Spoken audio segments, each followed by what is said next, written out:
வணக்கம் உறவுகளே, மீண்டும் ஒரு காணொளியில் நாங்கள் சந்திக்கின்றோம். இந்த காணொளியில் இனிய தைப்பொங்கல் வாழ்த்துக்களை நமது வாடிக்கையாளர்களுக்கு தெரிவித்துக் கொண்டு இந்த காணொளியில் நாங்கள் பார்க்க இருக்கிற விடயம், அனுரகுமார திசாநாயக்க அவர்கள் சீனாவுக்கு நாட்டினுடைய முக்கிய அமைச்சர்களோடு கூட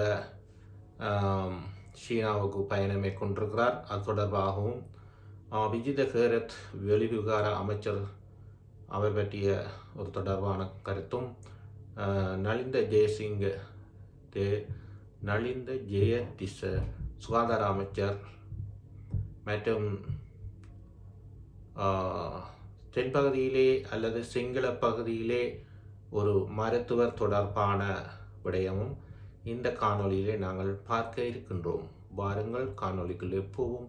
இப்பொழுதுதான் நீங்கள் இந்த காணொலியை முழுத்தடவையாக பார்ப்பவர்களாக இருந்தால் காணொலியை ஒரு விசை இந்த சேனலை சப்ஸ்கிரைப் செய்துவிட்டு வாருங்கள், தொடர்ந்து காணொலிக்குள்ளே போவோம்.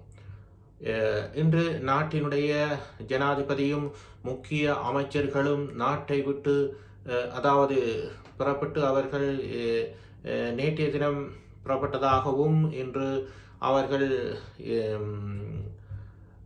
சீனாவிலே அந்த நாட்டினுடைய முறைப்படி கௌரவ வரவேற்புகள் கொடுக்கப்பட்டு அந்த நாட்டில் அவர் சென்றடைந்திருக்கின்றார். இலங்கையினுடைய முக்கிய அமைச்சர்களும் சென்றிருக்கின்றார்கள். அங்கே அவர்கள் முக்கிய விடயங்கள் தொடர்பாக பேசுவார்கள் என எதிர்பார்க்கப்படுகின்றது. அவர்கள் கூடுதலாக சீன இலங்கை தொடர்பான வர்த்தக வாணிபங்கள் தொடர்பாகவும் உள்நாட்டு வெளிநாட்டு தொடர்பான சில முக்கிய விடயங்களும் பேசப்படலாம் என எதிர்பார்க்கின்றது. சில உடன்படிக்கைகள் காய்ச்சாத்திடப்படலாம், சில ஒப்பந்தங்கள் நடைமுறைக்கு வரலாம். ஆனால் இது தொடர்பாக இலங்கை சீன நலன் சார்ந்த விடயங்களில் இரு நாடுகளும் பங்கேற்க உள்ளதென்பது குறிப்பிடத்தக்கது. எனவே தொடர்ந்து இது தொடர்பான விரிவான விடயங்கள் தொடர்பாக என்னென்ன இலங்கைக்கு நன்மை தரக்கூடிய விடயங்கள் என்றதும் சீனாவுக்கு பயனுள்ள விடயங்கள் என்ன என்பதையும் குறித்து நாங்கள் பொறுத்திருந்து பார்ப்போம். தொடர்ந்தும் வெளிவிவகார அமைச்சர் ஒரு கருத்தை வெளியிட்டிருக்கின்றார். இலங்கை இந்திய மீனவர்கள் தொடர்பாக ஏனைய அரசுகளைப் போல அல்லாது நாங்கள் இந்த இரு நாட்டு மீனவர்களும் பாதிக்கப்படாத வகையிலே நாங்கள் ஒரு புரிந்துணர்வோடு கூட நாங்கள் இரு நாட்டோடையும் பேசி, மீனவர்களோடும் பேசி, அரசுகளோடும் பேசி இந்திய மத்திய அரசோடு நாங்கள் இது தொடர்பாக ஏற்கனவே பேசி இருக்கின்றோம். மேலும் நாங்கள் தொடர்ந்து பேசுவோம்.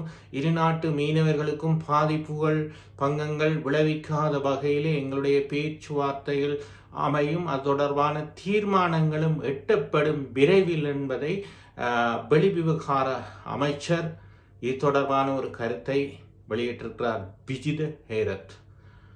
தொடர்ந்துமாக சுகாதார அமைச்சர் ஒரு கருத்தை வெளியிட்டிருக்கிறார். நலிந்த ஜெயதிச, அதாவது வட மாகாணம் உட்பட 9 மாகாணங்களிலேயும் மருத்துவர்கள், போலி மருத்துவர்கள் நாட்டிலே பரவலாக இருப்பதாக அவருக்கு தகவல் கிடைத்திருக்கிறது நிமித்தமாகத்தான் அவர் இந்த ஒரு நாட்டினுடைய ஒரு சுகாதார அமைச்சர் இந்த விடயத்தை சொல்லுவாராயின் நாட்டிலே பல்வேறுபட்ட முறைப்பாடுகள் அவருக்கு சென்றடைந்திருக்கின்றதே தான் என்னுடைய தனிப்பட்ட கருத்தாக இருக்கின்ற சுகாதார அமைச்சர். எனவே இது தொடர்பாக ஒரு கருத்தை வெளியிட்டிருக்கிறார். வடமாகாணம் உட்பட 9 மாகாணங்களிலேயும் போலி மருத்துவர்கள் செயல்படுகின்றார்கள், அவர்கள் இருக்கின்றார்கள். அவர்கள் அரச மருத்துவமனையா தனியார் மருத்துவமனையா என்று இது தொடர்பான விரிவான கருத்தை சொல்லாவிட்டாலும் போலி மருத்துவர்கள் இருக்கின்றார்கள், செயல்படுகிறார்கள். அவர்கள் விரைவில் அடையாளம் காணப்படுவார்கள் என்ற விடயத்தை சுகாதார அமைச்சர் சொல்லியிருக்கிறார். அவருடைய காதுக்கு இது தொடர்பான விடயங்கள் எட்டப்பட்டிருக்கிறது. ஆனால் எங்களுடைய மருத்துவர் அர்ச்சனாவுக்கு இது எட்டப்படவில்லை போல் தெரிகிறது. பொறுத்திருந்து பார்ப்போம்.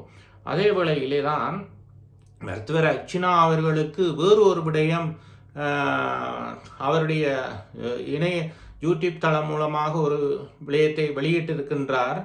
அவர் அதாவது ஒரு ஒரு ஒரு சிங்கள மருத்துவர் ஒரு மருத்துவமனையிலே அவர் எந்த மருத்துவமனை என்ற சரியான விடயங்கள் சொல்லாவிட்டாலும் நாங்கள் அது குறித்து சில விடயங்களை சொல்லுகின்றோம். அவர் ஒரு சிங்கள மருத்துவர். அவர் கடமை நேரம் தவிர்ந்த வேளையில் வைத்தியசாலையில் உள்ள அந்த வைத்தியசாலை விடுதியில் இருந்து கடமை நேரம் அல்லாத நேரத்தில் இருந்து தனியாருக்கு மருத்துவம் செய்கின்றார் என்ற ஒரு காணொலியை வெளியிட்டிருக்கின்றார். அது ஒரு சிங்கள மருத்துவர் வைத்தியசாலை குவார்ட்டர்ஸ்ல இருந்து பிரைவேட் செய்கிறார். அப்ப இப்படியான ஒரு விடயங்களும் நாட்டிலே புதாரமாக இருக்கின்றது. அப்ப சுகாதாரத்துறையிலே நாங்கள் பார்த்தோம் என்று சொன்னால் பல்வேறுபட்ட விடயங்கள், பிரச்சனைகள், சிக்கல்கள் இருக்கின்றது. நாட்டிலே இன்னும் எவ்வளவு விடயங்கள் இருக்கின்றதோ என்பது தெரியவில்லை. பொறுத்திருந்து பார்ப்போம். சுகாதார அமைச்சருடைய கவனத்துக்கு கூட போலி மருத்துவர்கள் இருக்கிறார்கள் என்ற விடயம் கூட அவருக்கு சென்றிருக்கிறது. இன்னும் நாங்கள் பார்ப்போம் எத்தனை போலி விளையாட்டுகள் எங்களுடைய நாட்டில் இன்னும் இருக்குது. இதெல்லாம் தூய்மையான இலங்கையிலே சுத்திகரிக்கப்படுகின்றதா, சுத்தம் செய்யப்படுகின்றதா என்பதை நாங்கள் பொறுத்திருந்து பார்ப்போம். எனவே நாங்கள் இவ்வாறான விடயங்களில் மக்கள் அவதானமாக இருங்கள். போலி மருத்துவர்களிடத்திலே நீங்கள் போய் அகப்பட்டு விடாதீர்கள். தனியார் மருத்துவமனைகளும் உண்டு, அரச மருத்துவமனைகளும் உண்டு. எனவே நீங்கள் நல்ல மருத்துவர்களை சட்ட ரீதியாக அவர்கள் படித்து பட்டம் பெற்று சரியான முறையிலே மருத்துவர்களை கண்டறிந்து நீங்கள் போய் பயன்பெற்று கொள்ளுமாறும் உங்களுக்கும் தாழ்மையோடு இந்த அறிவுறுத்தலை நாங்கள் விடுகின்றோம். எனவே இந்த நல்ல விடயங்களை ஏற்றுக்கொள்வீர்கள் என நம்பி மீண்டும் ஒரு காணொலியில் சந்திப்போம். நன்றி, வணக்கம்.